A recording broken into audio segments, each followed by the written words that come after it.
மிக சிறப்பாக பந்து வீசியிருந்தார்கள் இந்திய அணியின் தலைவர்.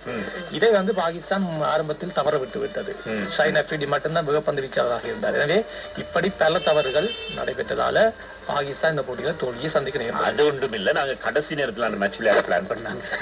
அதனால உட்கார்ந்து பேச டைம் கிடைக்கல. எங்களுக்கு பிளானிங் கரெக்டா போட்டுக்கிறதுக்கு டைம் இல்ல, போட்ட பிளான் எக்ஸிக்யூட் பண்றதுக்கான டைமும் போதல. குறிப்பா இந்த போட்டியில வெற்றி பெறக்கூடிய வாய்ப்பு உஸ்மான் கான் விக்கெட் காப்பாளர் மிக சிறப்பாக அதிரடியாக ஓட்டங்களை குவித்தார். அதற்கு மறுமுனையில் யாருமே இல்லை, சப்போர்ட் இல்லாத காரணத்தில் எல்லாருமே வேகமாக ஆட்டமிழந்து சென்றார்கள்.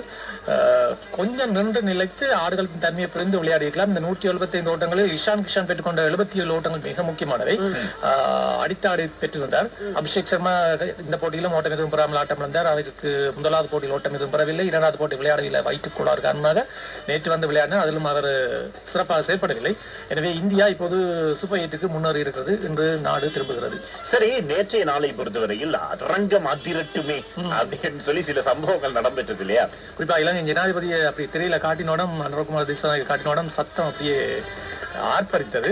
என்ன சொன்னா, இந்த போட்டி நடப்பதற்கு அவர் தான் முக்கியமான காரணம்.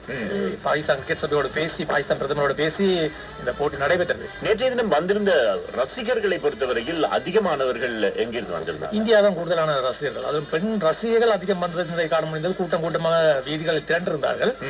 எது எப்படியோ இலங்கைக்கு நல்ல வருமானம் கிடைச்சிருக்கு. அதுதான் அந்த அரங்கம் அதிரட்டுமே எங்களுக்கு சூப்பர் கல்லாப்பட்டி நிறையட்டுமே என்ற மாதிரி தான் இருந்துச்சு. இதுல இன்னொரு விஷயமும் சொல்லிருந்தீங்களா மயூரன், அன்ஆபிஷியலான தகவல்கள் ஜெட் மூலமாலாம் போயிருக்காங்க. 15 தனியார் ஜெட் விமானங்களை பயன்படுத்தி முக்கியமான புள்ளிகள் எல்லாம் போயிருக்காங்களாம். பிசினஸ் மேன், அதை போல ஸ்பான்சர் பண்ணினவங்க, முக்கியமான பிரமுகர்கள். அதுல நேற்று இரவே 3-4 ஜெட் விமானங்கள் புறப்பட்டு சென்றிருக்காங்க.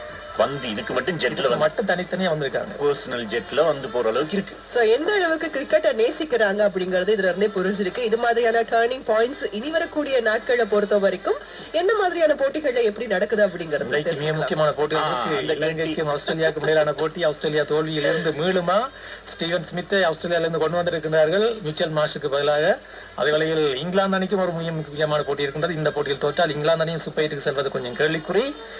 பார்க்கலாம். இன்றைய போட்டி 3 போட்டிகள். எனவே 3 அணிகளை தீர்மானிக்க போகுது சூப்பர் 8க்கு. அதுதான் எனக்கு கொஞ்சம் ரொம்பவே பயமா இருக்கு. நாளைக்கு இந்த டைம் ஸ்ரீலங்காவை பத்தி நம்ம என்ன பேச போறோம் அப்படின்னு. எல்லாமே நல்லதா நடக்கணும், பாசிட்டிவா எடுத்துப்போம், நல்லபடியா பேசுவோம். நன்றி மயூரன், நினைந்து கொண்டு நன்றி. Turning Point சக்தி FM 103.9 104.1 மக்களின் சக்தி. கூட்டம் போரை ஏற்போம்